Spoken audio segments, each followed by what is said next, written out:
Hey fellow gamers, Chatty Sisa here. There have been a few new updates for 007 First Light from IO Interactive. You may have heard about the most recent information regarding the game's delayed release date, but aside from that we've seen a few new characters introduced, some more gameplay and other news, so let's go through the details in the next few minutes.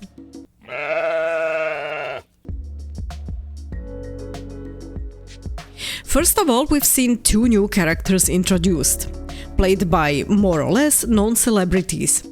The first one is Gemma Chan, who will be playing Dr. Selina Tan, and as per IOI's description, she's a brilliant and passionate academic with a background in psychology and game theory, whose role at MI6 is critical in Bond's journey to earning the 00 status.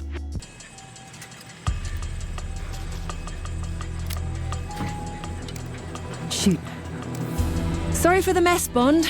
I wasn't expecting you quite so soon. Just need one more... Hang on. Oh, come on, you fit. Moment. There. Tactical simulation is now operational. Any questions? Please have questions.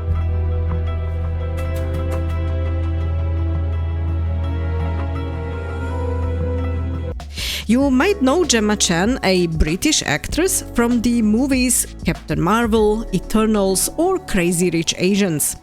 She was also a presenter at this year's Game Awards to reveal the second character which was introduced, and that is Obama. He's played by none other than Lenny Kravitz. His character in the game is the largest black market dealer in the Western Hemisphere, who's as charismatic as he is unpredictable, and from the little bit we've seen, also clearly a villain. I am sometimes asked, Bafma, how is it that you hear every whisper in every corner of Aleph? And I answer, I built Aleph with my will, my blood, my whole self. This city is an extension of my being, my body. Today, it became infected. Easy, girls. Plenty of meat for everyone. For girls, of course. Lenny Kravitz probably doesn't need extra introductions, as he's been for quite some time a very successful musician who's no stranger to acting as well. Just think of the Hunger Games or Zoolander, for example. We've seen and heard more dev insights about the game, which are published, for example, on IOI's YouTube channel. Those are providing us with more details on the variable combats, the gadgets, locations and game mechanics, like this one about stealth and combat playing equal roles in the game, which is a positive information if you're not so fond of prolonged stealth sections. That needs a look. We made games in the past where combat wasn't really the main approach, so now we have a game where we want stealth and combat to be on equal footing. Some of the ways that I think we push it forward is, and this is very gameplay focused, it's in the stealth gameplay actually, where we now have ways to de-escalate situations a lot easier than we've had before. And that happened because we've married some of those Bond traits into our stealth mechanics. So for instance, the bluff. Oi, I need to find Saunders. There's a chance the suspect is dressed as security. The bastard could be hiding right under your noses. Damn. I'll keep an eye out for new faces. Those are ways to kind of contain a situation, even though you were spotted in a place where you weren't supposed to be. You can talk your way out of it, or you can de-escalate the situation and maintain kind of your stealth status. So that loop in a stealth gameplay setting is something that twists us a little bit away from the normal stealth loops. It feels very good to have that second win or way out at least. A short gameplay trailer was introduced too, which does show a lot from what we've already seen before, but also some new areas and more action.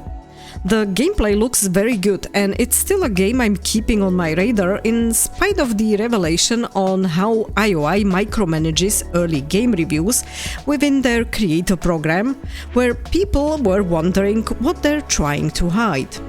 As for me, I will for sure wait until the game's out and don't trust any early preview under these circumstances. If you're not sure what I'm talking about, you can check out this vid on my channel, which will be linked by the end of this one. Mentioning the pre-release exclusive reviews, on December 23rd, IOI announced a delay of the game's release from the original date of 27th of March to the 27th of May, even though the game's site is still showing the old date, but that might be simply due to the Christmas holidays. So they've added 2 more months, citing polishing and refinement of the game as the delay reason in their statement, which you can now see on the screen. The fan reactions have been mixed, from people saying they should take all the time they need for making a good game, to some mentioning that companies should probably start announcing release dates once they're sure that they will be able to make the deadline, up until gamers who were pointing out that what needs refinement the most are the female characters in the game. And seeing some of those, I have to agree partially, although, to be honest, many of the faces here are by far not as hideous as some other females we've seen in recent games or game announcements. A few other players have mentioned that they'd wish the chromatic aberration would be removed and the drop in FPS rates fixed. What's rather a negative surprise here for me personally is that even though you can wishlist the game by now already for a few weeks, there's until this day not a single information anywhere about the system requirements, although we know already that the game will release on PC, PS5 including the PS5 Pro and Xbox Series XS. How does IOI think PC players will pre-order a game they're not even sure they'll be able to run is a mystery to me. And no, the game won't be available on PS4. Talking about the pre-orders, let's talk about the pricing here too. IO Interactive recently dropped the Collector's and Legacy Game Editions, which are on their site. Those include a couple of golden items, like a golden gun figurine or the golden mask, which was visible for a split second also in the very first trailer, but people barely noticed. It was added as an item representing the game's main antagonist. One thing though that is absolutely crazy is the price tag. The standard game edition will cost €70 or dollars, and that isn't anything out of the ordinary on today's gaming market. However, if it'll have a similar runtime and quality, like for example Mafia: The Old Country that released in summer for just €50, then it seems a bit high. We won't know for sure until we've heard more about the game's estimated completion time and seen more features, so I reserve judgment here.